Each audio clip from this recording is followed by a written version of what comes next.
Əziz həmvətənlər, bugün ölkəmiz üçün tarixi bir gündür. Bugün Ermənistan-Azərbaycan Dağlıq Qarabağ münaqişəsinə son qoyulur. İndicə imzalanmış üç tərəfli bəyanat məsələnin həlli istiqamətində hesab edirəm ki, son nöqtə olacaqdır. Bu bəyanatı Azərbaycan Prezidenti, Rusiya Prezidenti və Ermənistan Baş Naziri imzalamışlar. İstərdim ki, bəyanatın mətni ilə sizi tanış edim.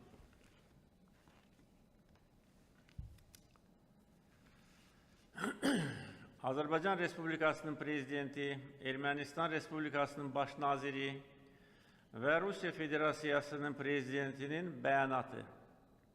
Biz, Azərbaycan Respublikasının Prezidenti İlham Əliyev, Ermənistan Respublikasının Baş Naziri Nikol Paşinyan və Rusiya Federasiyasının Prezidenti Vladimir Putin aşağıdakıları bəyan edirik. 1.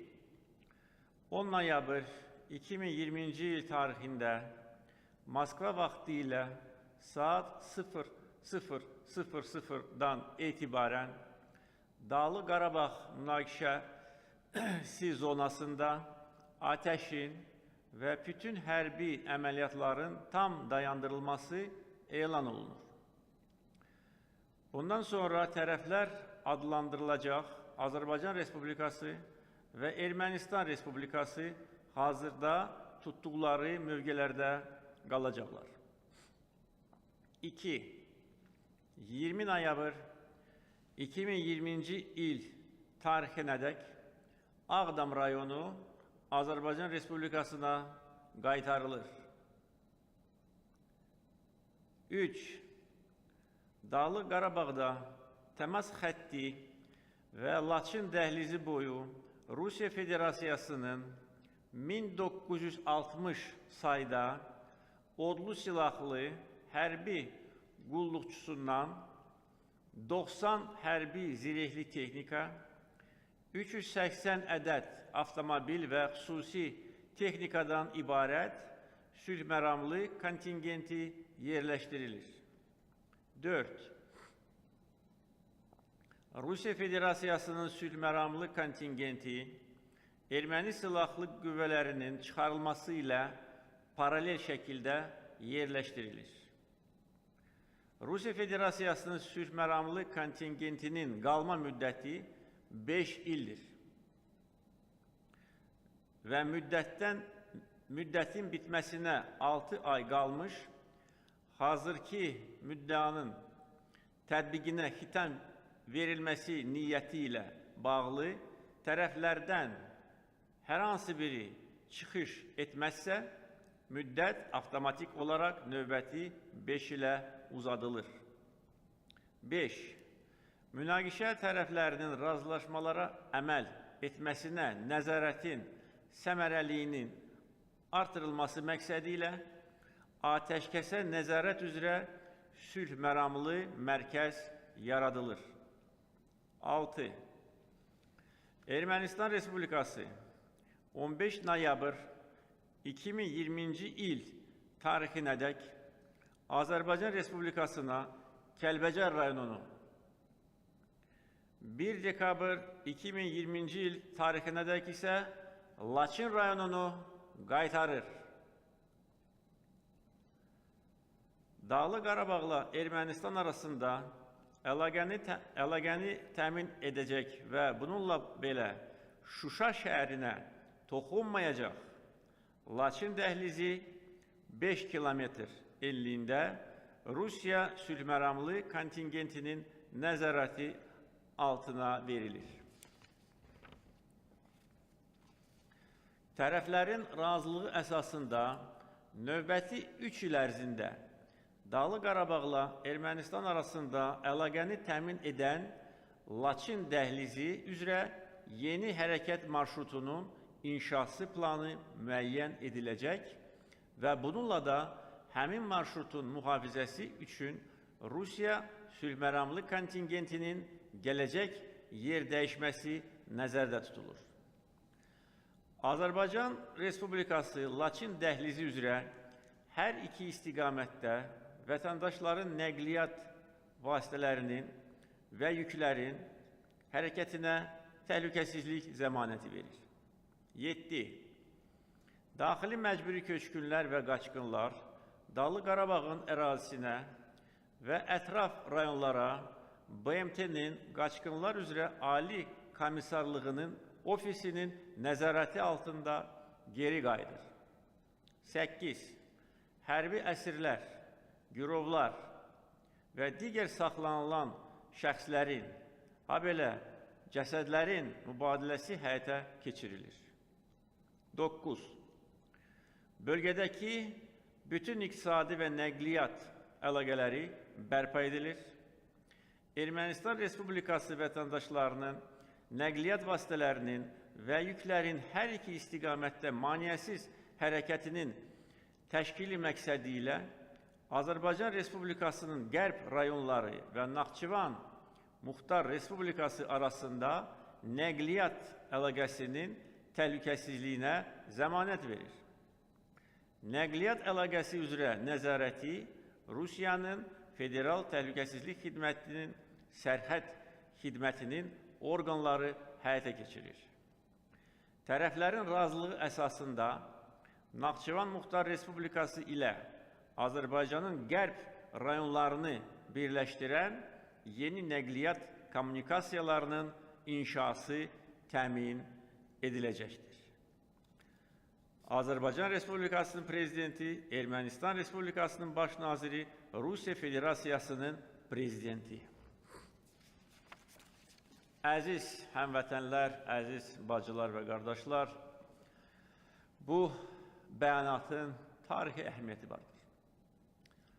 Bildirməliyəm ki, bu bəyanat videokonferans şəklində imzalanmışdır və ilkin mərhələdə 3 ölkənin başçısı bu videokonferans vasitəsilə bəyanatı imzalamalıydılar. Ancaq son anda Ermənistan Baş Naziri bundan imtina edib. Bu müəyyən dərəcədə başa düşüləndir. Çünki faktiki olaraq bu bəyanat Ermənistanın hərbi kapitulyasiyası deməkdir. Ona görə bu bəyanatı videokonferans formatında Rusiya Prezidenti və mən imzalamışıq və bundan sonra bu bəyanat Rus dilində tərtib edilibdir. Mənim burada imzam var. Rusiya səfirinə bu imzalamadan sonra bu sənəd təqdim edilib və Rusiya və Ermənistan dövlət hökumət başçıları bu sənədi imzalayacaqlar. Bir də demək istəyirəm ki, Ermənistan Baş Naziri Paşinyanın bu hərəkəti başa düşüləndir. Halbuki hesab edirəm ki, hər bir insan öz əməllərinə görə cavab verməlidir. Hər bir insan, hətta onun üçün, ölkəsi üçün ən ağır, ən kritik vəziyyətdə özünə hörmət saxlamalıdır. Onsuz da Paşinyan bunu imzalayacaq. Biz onu məcbur etdik. Ancaq onu hansısa bağlı bir yerdə, qapalı bir yerdə, kameralardan uzaq bir yerdə, qorxaqcasına, namərcəsinə imzalayacaq. Öz xoşu ilə bunu imzalamır. Bunun hesabına imzalayır. Dəmir yumruğun hesabına. Bu bəyanat bizim şanlı qələbəmizdir. Və şadam ki, bugün bu müjdəni Azərbaycan xalqına verirəm. Hesab edirəm ki, bu bəyanatın imzalanmasının səbəblərindən biri də dünən qeyd etdiyimiz parlaq qələbəmizdir, tarixi qələbəmizdir. Şuşanın işğaldan azad edilməsidir. Şuşa Qarabağın tacıdır. Şuşanın azad edilməsi həm böyük siyasi, həm böyük strateji, eyni zamanda çox böyük mənəvi məna daşıyır. Biz Şuşaya qayıtdıq, biz Şuşanı qaytardıq, biz Şuşada yaşayacağıq və bütün digər işğaldan azad edilmiş torpaqlarda həyat qaynayacaq. İnsanlar o torpaqlara qayıdacaq, orada yaşayacaq. İnsanlarımızın 30 illik həsrətinə son qoyulur. Hesab edirəm ki, bu bəyanatın imzalanmasında noyabrın 9-unda Dövlət Bayrağı günündə bizim növbəti şanlı hərbi qələbəmiz olub bunun səbəbi. Çünki noyabrın 9-unda 72 yaşayış məntəqəsini Azərbaycan ordusu işğalçılardan azad edib. Şuşanın azad edilməsi, noyabrın 9-unda 72 yaşayış məntəqəsinin azad edilməsi və sentyabrın 27-sindən bu günə qədər 300-ə yaxın yaşayış məntəqəsinin azad edilməsi Ermənistan ordusunun belini qırır. Və məcbur olub Paşinyan bu bəyanata öz imzasını atır. Amma çox miskin, çox acınacaqlı durumda. Mən isə böyük fəxarət və sevinc hissi ilə bu bəyanata öz imzamı atmışam. Çünki bu bəyanat uzun illər davam edən işğala son qoyur. Bu bəyanat imkan verir ki, digər, hələ də işğal altında olan rayonlarımızı, Ağdam, Laçın, Kəlbəcər rayonlarını qan tökülmədən biz qaytaraq və qısa bir müddət qoyulur. Bu ayın sonuna qədər bu rayonlar bizə qaytarılır. Bu böyük xoşbəxtlikdir. Mən fürsətdən istifadə edərək Ağdam, Laçın, Kəlbəcər rayonlarının sakinlərini, bütün Azərbaycan xalqını bu münasibətlə ürəkdən təbrik edirəm. Hər dəfə hansısa işğal altında olan rayon, şəhər işğaldan azad ediləndə mən o şəhər və rayonların sakinlərini təbrik edirdim. Təsəvvür edirəm ki, onların həyatında bu nə deməkdir? Onların bəziləri, bəlkə də bir çoxları artıq ümidlərini itirmişlər. Görəndə ki, uzun illər ərzində məsələ öz həlli tapmır. Mən son 17 il ərzində köçkünlərlə çox sayılı görüşlərimdə onlar üçün yeni evlərin təqdimat mərasimlərində görürdüm ki, ildən ilə onların ümidləri azalır. Görürdüm, ürək ağrısı ilə bunu görürdüm. Və görürdüm ki, bunlar artıq onların bəziləri ümidlərini itirib. Bəli, təşəkkürünü bildirirlər. Təbii ki, onlara yaxşı şərait yaradılırdı. Onların problemləri həll olunurdu. Bilirsiniz ki, məcburi köçkünlər üçün Azərbaycanda görülən işlər heç bir başqa ölkədə görülmür. Amma dünyada bir çox ölkələrdə köçkünlər var. Amma bizim köçkünlərimizin vəziyyəti o biri ölkələrdə yaşayan köçkünlərlə müqayisə edilməz dərəcədə müsbətdir. Amma onların əsas arzusu doğma torpaqlara qayıtmaqdır. Və məndən xahiş edirdilər. Cənab Prezident, qaytar bizi. Mən də hər dəfə onlarla görüşəndə həm onlarda güclü iradə görürdüm, yenilməzlik görürdüm. Dövlətə sədaqət görürdüm. Eyni zamanda niskil görürdüm. Onların gözlərində niskil, həsrət. Son qoyulur buna. Əziz soydaşlarım, gözünüz aydın olsun. Siz qayıdırsınız. Biz qayıdırıq. Azərbaycan qayıdır. Azərbaycan öz ərazi bütövlüyünü bərpa edir. Bundan da böyük xoşbəxtlik ola bilərmi? Və məcburi köçkünlər yaxşı bilir ki, onların öz dədə-baba torpaqlarına qayıtması üçün biz əlimizdən gələni edəcəyik. Bu işğal edilmiş torpaqları, işğaldan azad edilmiş torpaqları yenidən quracağıq. Mənfur düşmən hansı vəziyyətə salıb bu torpaqları indi bütün dünya görür. Bizim bütün binalarımız dağıdılıb, tarix abidələrimiz dağıdılıb, muzeylərimiz talan edilib, təbiətimizə böyük ziyan vurulub, bizim məscidlərimiz dağıdılıb, təhqir edilib. Azad edilmiş torpaqlarda, yarı dağılmış məscidlərdə vəhşi düşman donuz saxlayırdı. Bizi təhqir etmək üçün, bizim qürurumuza toxunmaq üçün. Amma biz qisasını aldıq, onların qisasını aldıq. Artıqlaması ilə Xocalı qurbanlarının da qisasını aldıq. Şəhidlərimizin də qisasını aldıq.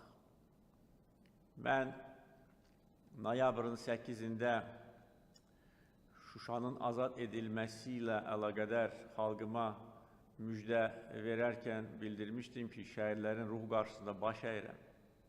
İkinci Qarabağ, Birinci Qarabağ müharibələrinin şəhidləri bizim qəlbimizdə əbədi yaşayacaq. Allah bütün şəhidlərimizə rəhmət eləsin. Onların qəhrəmanlığı, fədakarlığı nəticəsində biz torpaqlarımıza qayıdırıq. Allah bütün yaralı hərbçilərimizə şəfa versin. Onlar tezliklə sağalıb, normal həyata dönsünlər. Onların sağalması üçün də əlimizdən gələni edirik və edəcəyik. Hətta ən ağır vəziyyətdə olan yaralı əskər zabitimiz bilməlidir ki, əlimizdən gələni edəcəyik ki, onu normal həyata qaytaraq. Biz bu qələbəni onlara borcluyuq. Onlar qarış-qarış torpağımızı işğalçılardan azad edib. Onlar bizim bayrağımızı işğal edilmiş və işğaldan azad edilmiş torpaqlara qaldırıb. Bayrağımızı orada dalğalandırıb. Bu bizim hamımızın qələbəsidir. Bütün Azərbaycan xalqının. Azərbaycan xalqı bir də göstərdi ki, nə qədər böyük xalqdır, nə qədər vətənpərvər xalqdır, nə qədər dəmir iradəyə malik olan xalqdır. 30 ilin əziyyəti, 30 ilin ümidsizliyi, 30 ilin əzabları xalqımızı sındırmadı. İradəmizə heç bir mənfi təsir göstərmədi. Əksinə, biz daha da bütövləşdik, daha da mətinləşdik, daha da gücləndik, toparladıq özümüzü. Dedik ki, yetər artıq, bu işğala biz dözməyəcək. Dedik, qovacaq düşməni torpaqlarımızda. Heç bir danışıqlar bizi maraqlandırmır. Və siz də yaxşı bilirsiniz ki, son bir il ərzində danışıqlar haqqında ümumiyyətcə mən söhbət aparmırdım. Xalqımı aldatmaq istəmirdim. Heç vaxt aldatmamışam və aldatmayacağam. Azərbaycan xalqı bunu bilir. Və mən müharibədən əvvəl deyəndə ki, mən bilirəm nəyi, nə vaxt, necə etmək lazımdır. Əminəm ki, xalqımızın mütləq əksəriyyəti başa düşürdü, mən nəyi nəzərdə tuturam. Və səbirlə bu günü gözləyirdi, mənə inanırdı. Prezident kimi, Ali Başkomandan kimi inanırdı, gözləyirdi. Və bu gün gəldi, dedik, yetər artıq.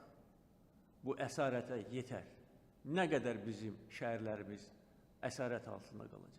Nə qədər mənfur düşman bizim təbiətimizi murdarlayacaq. Bizim torpağımızda gezəcək, yeyəcək, içəcək, rəqs edəcək, bizi təhqir edəcək. Dedik ki, düşmənə yerini göstərəcək. Düşməni torpaqlarımızdan qovacaq və qovduq da. 27 sentyabrda nə baş verib onu tarixçilər deyəcək. Necə başlayıb onu hesab edirəm ki, bir çoxları bilir. Artıq Azərbaycan xalqının səbri tükənmişdir. Və mən Ermənistan baş nazirinə son görüşlərdə demişdim ki, siz odla oynamayın, Azərbaycan xalqının səbri ilə oynamayın. Siz Azərbaycan xalqını tanımırsınız. Siz tanıyacaqsınız bizi, amma gec olacaq. Düz yola gəlin, çıxın bu torpaqlardan. Bu torpaqlar sizə mənsub deyil. Amma nə elədilər? Orada qanunsuz məskunlaşma aparmaq üçün beynəlxalq hüququ, beynəlxalq konvensiyaları, o cümlədən Cenevre konvensiyalarını kobudcasına pozaraq nümayişkəranə xaricdən erməniləri gətirib. Özü də Məşuşaya ki, bizi incitsin. Şuşada o dəstə başçısı hansı ki, indi deşik axtarır gizlənməyə. Xunta başçısı özünə and içmə mərasimi keçirmişdir. Və Ermənistan baş naziri gedib orada iştirak edib. Bu bizə sataşmaq deyildimi? Və bunun hesabını sizdən soruşan olmayacaqdırmı? Hesabını soruşduq. Diz çöktürdük. Diz üstə qoyduq. Onun bunun ətəyindən yapışıb bu 40 gündən çox bir müddətdə adam qalmayıb ki, zəhləsini tökməsin, yardım istəməsin, özünü alçaltmasın.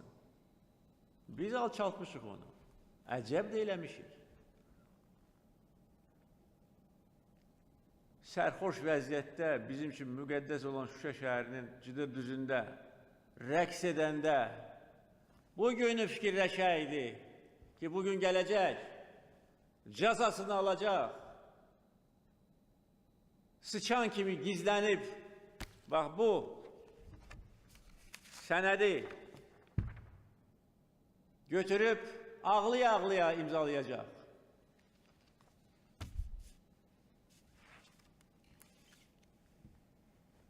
Yerini göstərdik, dərsini verdik, qovmuşuq onları torpaqlarımızdan. İti qovan kimi qovmuşuq. Demişdim ki, qovacağıq, iti qovan kimi qovacağıq və qovmuşuq. İti qovan kimi qovmuşuq. Və qorxularından indi bu sənədə imza atır. Bilir ki, gələcəyik biz Ağdamada, Kəlbəcərədə, Laçınada heç kim bizi saxlaya bilməz. Herkes bizim gücümüzü gösterdi, gördü. Herkes bizim demir yumruğumuz nedir anladı. Ona göre qovmuşuq onları. Əcəb də eləmişik. Onların demiyorlar ki, bütün texnikasını məhv eləmişik. Darmadağın eləmişik. Bu 30 il ərzində qurulmuş istehkamları keçmişik. Əskərlərimiz aslan kimi keçiblər, əziblər düşməni keçiblər. Əcəb də eləyiblər, öz torpağında. Və biz beynəlxalq hüquqa əməl edirik. Biz beynəlxalq hüquqa hörmət göstəririk. Biz mülki vətəndaşlardan intiqam almamışıq. Heç vaxt almayacağıq.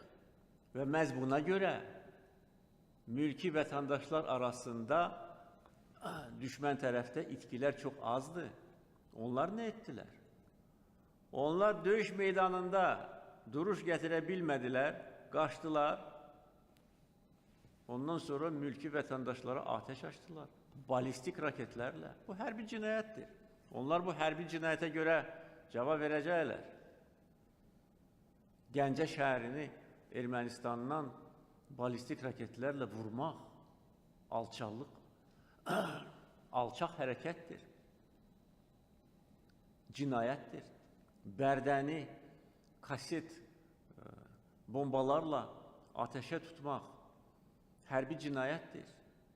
Tərtər şəhəri, mən demişəm, bu 2-ci Dünya Müharibəsi dövründə dağılmış Stalingrad şəhərinə bənzəyir.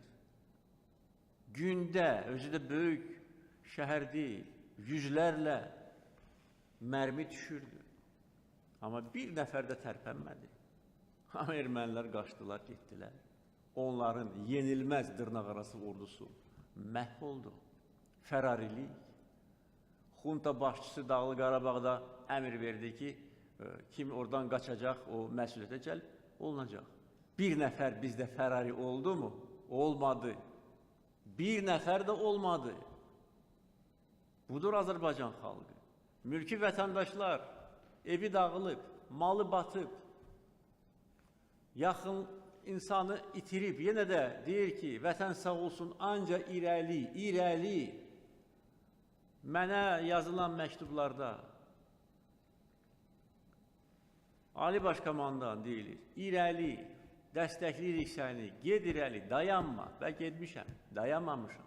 Amma demişəm, bu müharibə dövründə 30-a yaxın müsahibə vermişəm.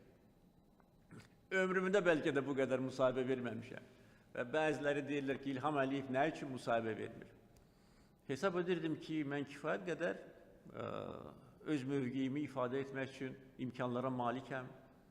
Tez-tez bütün məsələlərlə bağlı öz fikirlərimi bildirirəm. Mənim bütün fəaliyyətim şəffafdır. Bütün keçirdiyim iclaslar ictimaiyyətə təqdim edilir. Lüzum bilmirdim onda. Amma lazım olan vaxtda 30-a yaxın müsahibə vermişdim. Və o müsahibələrdə demişdim ki, biz beynəlxalq hüquqa hörmətlə yanaşırıq. Biz beynəlxalq hüququ müdafiə edirik. Biz ədaləti müdafiə edirik. Biz BMT Təhlükəsizlik Şurasının qətnamələrini icra edirik. Və demişdim ki, bizim bütün addımlarımız beynəlxalq hüquq norma və prinsiplər əsasında və əxlaq əsasında görülüb. Və bütün addımlarımız bu istiqamətə atılıb. İntiqamımızı düşməndən aldıq, işğalçıdan aldıq. Mülki vətəndaşlarla bizim işimiz olmayıb və olmayacaq.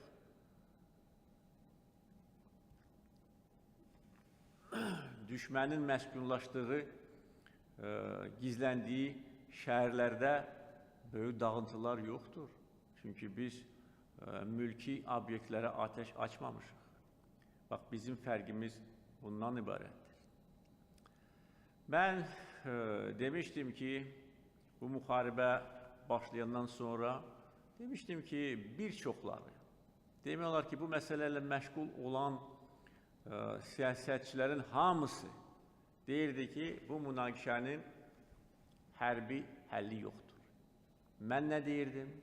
Deyirdim ki, var. Tənqid edirlər məni. İlham Əliyev nə danışır? Yoxdur hərbi həll. Dedim, yaxşı, yoxdursa, onda bunu sülh yolu ilə həll edin. Sizin əlinizdə bu imkanlar var. Siz böyük dövlətlərsiniz, böyük nüfuzunuz var, böyük imkanlarınız var. Nədir ki, sizin qabağınızda Ermənistan? Nədir ki, ona təsir edə bilmirsiniz? Bəlkə təsir etmək istəmirsiniz? Yox, dedilər ki, olmaz müharibə aparmaq. Sülh yolu ilə. Da 1 il sülh yolu ilə, 2 il sülh yolu ilə, da 30 il sülh yolu ilə. Nə qədər bizim başımızı aldatmaq olur. Amma biz nəyi sübut etdik? Ki, hərbi həlli var. Və mən demişdim ki, mən istəyirəm və Paşinyan deyirəm sənə, bəyanat ver, öhdəlik götür, qrafik ver, cədvəl ver. Müharibənin ilk günündən mən bunu deyirdim. Hər kəs də bunu görə bilər. Açıq demişəm müsahibələrimdə, xalqa müraciətlərimdə, qrafik ver, cədvəl ver, rədd ol, çıx get. Mən dayanıram. Yoxsa oradan deyirlər dayanın, buradan deyirlər dayanın. Yaxşı, bizim torpağımızı bunlar işğal edəndə niyə bunlara dayanın deyən olmadı? 30 il bizim torpağımızı əsarət altında saxlayan Ermənistana nə üçün buradan çıx get deyən olmadı? Və bu nədir? Və yaxşı, biz indi öz gücümüzə güvənərək bu torpaqları şəhid verə-verə, qan tökə-tökə azad edirik, bizə dayanın deyirsən. Ona deyilən çıx ginən. Demir, bizə deyir dayan. Dedim, dayanmayacam mən. Heç kim mənə dayandıra bilməz. Və dedim, tələb edirəm səndən Paşinyan, şəxsən özün, sənin xarici işlər naziri, nə bilim, o biri, bu biri yox, şəxsən özün, öhdəliyi götürməlisən, tarix verməlisən, nə vaxt rədd olursan bizim torpaqlarımızdan. Bax, burada bu öhdəliyi var, məcbur edik onu, məcbur etdik, zorla məcbur etdik, başına vura-vura, məcbur etdik. Sənin bütün bəd əməllərinə görə, o donuzları bizim məscidlərimizə saxladığına görə, bizim məscidlərimizdə donuz saxlayan özü donuzdur. İndi bu sənətdə öhdəlik də var. Dekabrın 1-nə qədər rədd olacaq qalan işğal edilmiş torpaqlardan. Ona görə məsələnin hərbi yolu var, amma mən deyirdim ki, mən istəyirəm ki, bu hərbi mərhələdə dayansın, keçək siyasi mərhələyə. Nə oldu? Mən deyən oldu. Və bugün mən deyən oldu, hərbi mərhələ başa çatır, keçirik siyasi məsələyə. Və demək olar ki, bizə maksimum sərf edən sənəd imzalandı, Paşinyan onu imzaladı, başqa yolu yox idi. Əslində bu məğlubiyyətin etirafıdır. Bu hərbi kapitulyasiyadır və prinsip etibarı ilə mən tələb edə bilərdim ki, gəlsin otursun orada, aşağıda və burada imzalasın onu. Amma mən belə adam deyiləm, mən nə üçün kimisə alçaldım, onsuz da o özünü alçaldım. Və bu rəzil duruma özünü salıb. Gələk orada qarnı qabağa verib, sərxoş vəziyyətdə cidir düzündə rəqs eləyəndə bu günü fikirləşəydi. Ki, gün gələcək, hesabını verəcəksən, verirsən. Bax belə, heç kim bizimlə zarafat edə bilməz. Heç kim Azərbaycan xalqının səbri ilə oynaya bilməz. Heç kim bizi təhqir edə bilməz.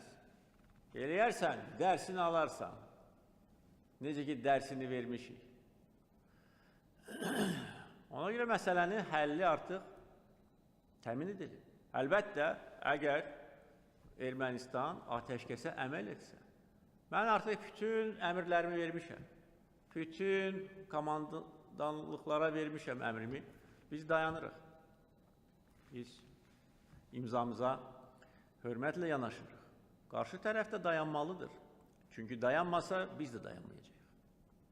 Və indi beynəlxalq müşahidəçilər yaxşı bilirlər ki, kim atəşkəsi pozub. Birinci dəfə kim pozub Gəncəni bombalayanda balistik raketlə. İkinci dəfə kim pozub 5 dəqiqə atəşkəs vaxtından keçməmiş. Və üçüncü dəfə Bərdəni kaset raketlərlə vurmaqla. İndi bu dəfə də pozsa artıq mən hesab edirəm ki, özü lap peşman olacaq. Ona görə biz istədiyimizə nail ola bilmişik. Biz düşmanı məcbur edə bilmişik. Mən faktiki olaraq onlara ultimatum ifadə etmişəm. Demişəm ki, çıxmalısan, çıxmasan sona qədər gedəcək. Sona qədər. Və Şəhidlər Xiyabanında ayın 8-də demişəm ki, sona qədər və heç bir qüvvə məni dayandıra bilməz. Biz döyüş meydanında bu qələbəni qazandıq. 300-ə yaxın yaşayış məntəqəsi, o cümlədən Füzuli şəhəri, Cəbrayıl şəhəri, Zəngilan şəhəri, Qubadlı şəhəri, Şuşa şəhəri, Hadrut qəsəbəsi, Qovuşan qəsəbəsi, digər qəsəbələr döyüş meydanında azad edildi. Və bu qələbələr düşməni məcbur etdi ki, Ağdam, Laçin, Kəlbəcər rayonları bizə siyasi yollarla qayıdır. Amma burada Ermənistan tərəfinin xoş niyyətini axtarmaq yersizdir. Onlarda xoş niyyət deyilən anlayış bütövlükdə yoxdur. Sadəcə olaraq məcbur olub. Çünki bilirdik, bu sənədə imza atmasa özümüz alacağıq bu torpaqları. Hər kəs bunu bilirdi. Mən demişdim ki, mən qan tökmək istəmirəm. Müharibəni dayandırmalıyıq, rədd olsun bizim torpaqlarımızdan. Belə də oldu. Bir məsələni də mən qeyd etmək istərdim. Mən mətnlə əziz xalqımı tanış etdim. Burada yeni nəzarət mexanizmi tətbiq edilir. Burada bəyanatın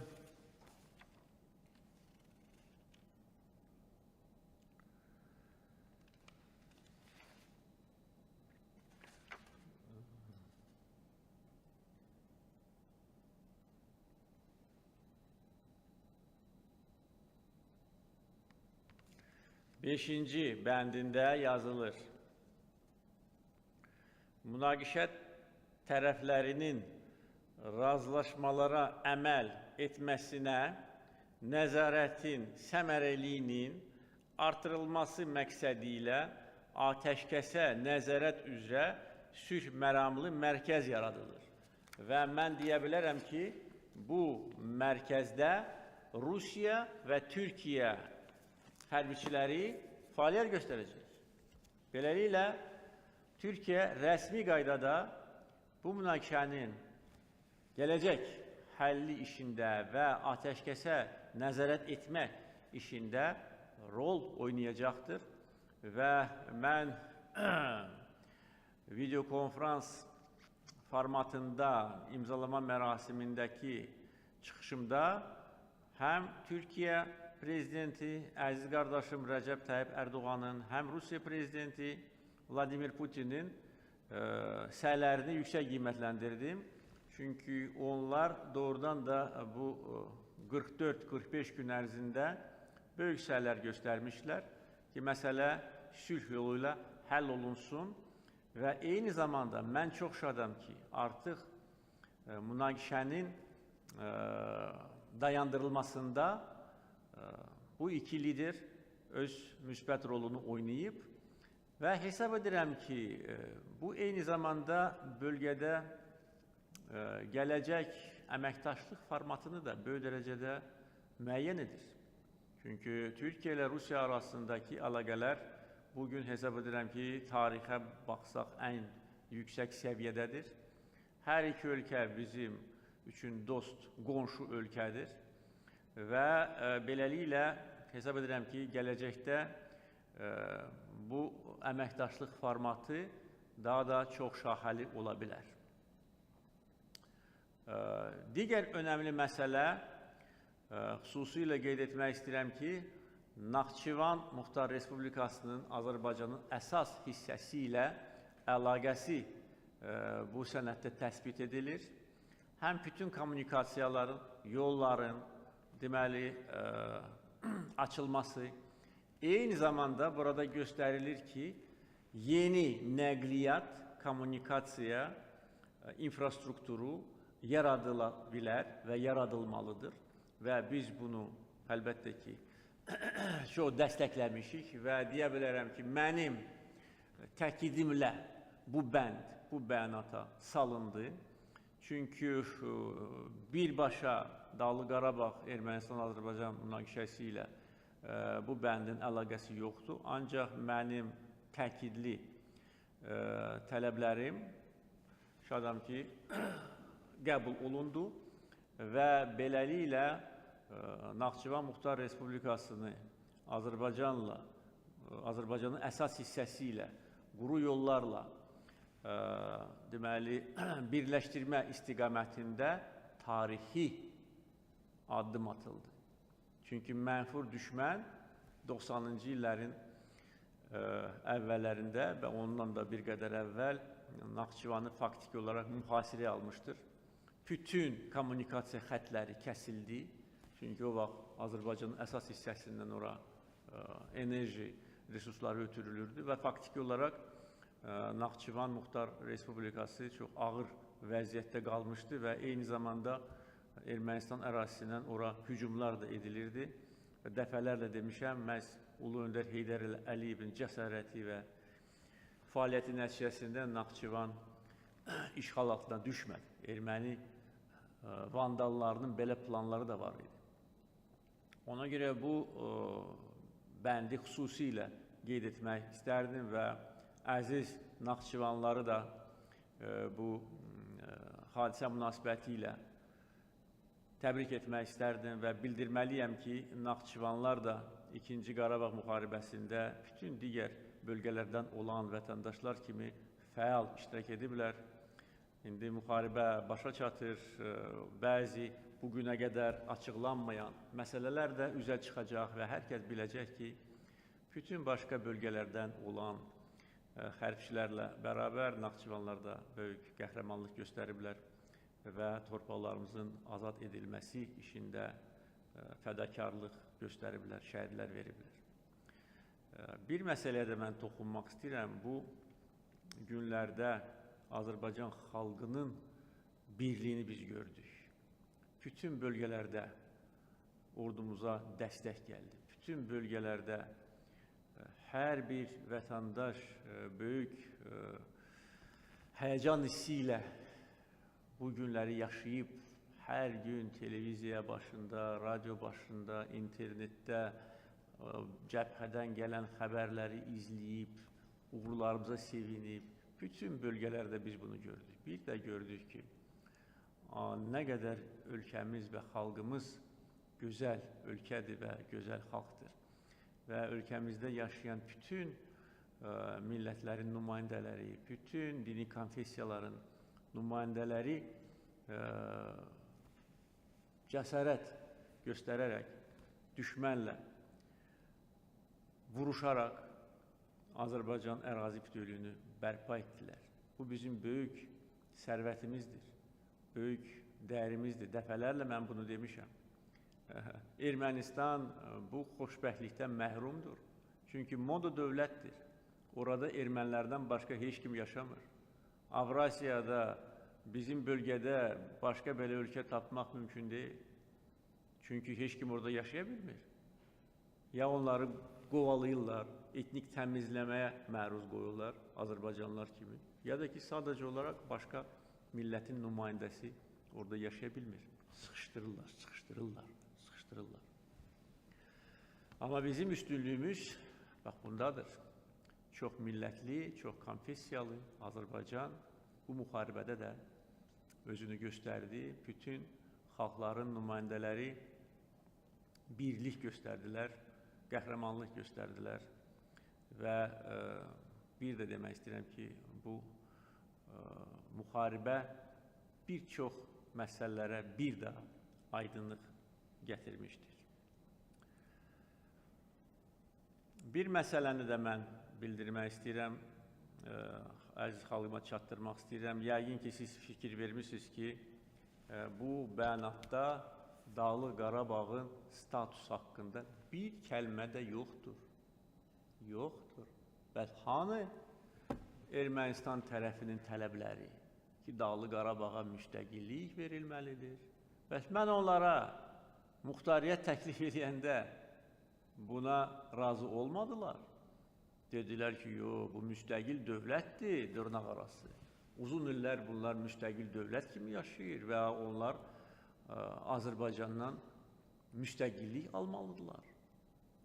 Bir kəlmə də yoxdur. Paşinyan, nə oldu bəs? Bu nə oldu Paşinyan deyəsən bir çox illər ərzində dillərdə qalacaq. Nə oldu Paşinyan? Yol çəkirdin Cəbrayıl'a, rəqs eləyirdin. Ne oldu be status? Cehenneme gitti status. Gora gitti status. Görba gör oldu status. Yoktu status. Ve olmayacak. Ne kadar ki ben prezidentim, olmayacak. Ona göre bu sənədin çox böyük mənası var. Əminəm ki, Azərbaycan xalqı bu sənədə böyük diqqət göstərərək, dəqiq, yəni böyük diqqətlə oxuyacaq və görəcək ki, nə qədər böyük bir siyasi qələbə qazanmışıq. Və bu siyasi qələbənin qazanılmasında hərbi qələbəmiz müstəsna rol oynayır. Və əlbəttə ki, son illər ərzində ölkəmizdə aparılan işlər, mövcud olan gözəl ab-hava, xalq iqtidar birliyi, siyasi münasibətlərin müsbət səviyyə qalxması, bütün bunlar beynəlxalq nüfuzumuz, beynəlxalq arenadakı fəaliyyətimiz, bütün bunlar ordu quruculuğu təbii ki, bu qələbəmizi şərtləndirdi. Və bir şeyə də mən fikir verdim bu günlərdə, hətta fərqli siyasi baxışlara malik olan insanlar, bizim işimizə tənqidi yanaşan insanlar, hətta bir çox hallarda əsassız tənqidlər ifadə edən insanlar bu dövrdə hesab edirəm ki, yüksək şuur nümunəsi göstərdi. Mən həmişə deyirdim ki, siyasi müstəvidə fərqli baxışlar var, olmalıdır, bu normaldır, müxalifət olmalıdır, bu normaldır və hər bir demokratik ölkədə olduğu kimi bizdə də əlbəttə ki, bütün bu azadlıqlar var, amma bir şey olmamalıdır, dövlətə müxalifətdə olmaq olmaz, dövlətçiyə müxalifətdə olmaq olmaz. İqtidara, dövlətə nə qədər pisdir, mənim üçün bir o qədər yaxşıdır, yəni fikirlə yaşamaq olmaz. Və mən deyə bilərəm ki, bu günlər ərzində mən gördüm ki, milli məsələlərdə biz hamımız birləşə bilirik. Bu da çox önəmlidir bizim gələcəyimiz üçün. Çünki biz hamımız istəyirik ki, Azərbaycan inkişaf etsin. Hamımız istəyirik ki, daha güclü ölkə olsun. Gücümüzü göstərmişik. Döyüş meydanında, siyasi müstəvidə, istənilən formatda müstəqilliyimizi göstərmişik. İndi gün gələcək müharibə dövründə bəzi ictimaiyyətə açıqlana biləcək məqamları yəqin ki, açıqlayacaqlar. Ola bilsin ki, mən də hansısa məsələnin üstündən o pərdəni götürə bilərəm və onda hər kəs görəcək ki, nə qədər böyük sınaqlardan biz çıxdıq, nə qədər böyük təzyiqlərə məruz qaldıq. Demək olar ki, gündəlik rejimdə, dayanın. Amma biz getdik qabağa. Çünki xalqın dəstəyini mən hiss edirdim, xalqın inamını görürdüm və heç nə məni dayandıra bilməzdi. Çünki mən bilirdim ki, biz haqlıyıq. Biz öz ərazi bütövlüyümüzü bərpa edirik, öz torpaqlarımızı qaytarırıq və bu müharibə bütün dünyaya Azərbaycan xalqı nə qədər böyük xalq olduğunu göstərdi.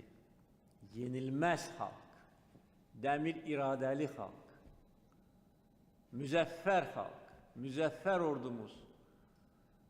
Fəxr edirik xalqımızla, ordumuzla. Əminəm ki, hər bir Azərbaycan vətəndaşı hesab edir ki, onun həyatında bu günlər, bu dəqiqələr ən xoşbəxt günlər, dəqiqələrdir. Mən də xoşbəxtəm ki, bu xoş xəbərləri, bu müjdəni Azərbaycan xalqına verirəm. Xoşbəxtəm ki, bu tarixi sənədə imza atmışam. Xoşbəxtəm ki, biz öz vətənimizə, doğma Qarabağımıza qayıdırıq, Qarabağımızın tacı olan Şuşaya qayıdırıq və əbədi yaşayacağıq bu torpaqlarda ve bundan sonra hiç kim bizi bu torpaqlardan tərpədə bilməz. Qarabağ Azərbaycandır və nida ifadəsi artıq bizim qələbəmizin rəmzi idi.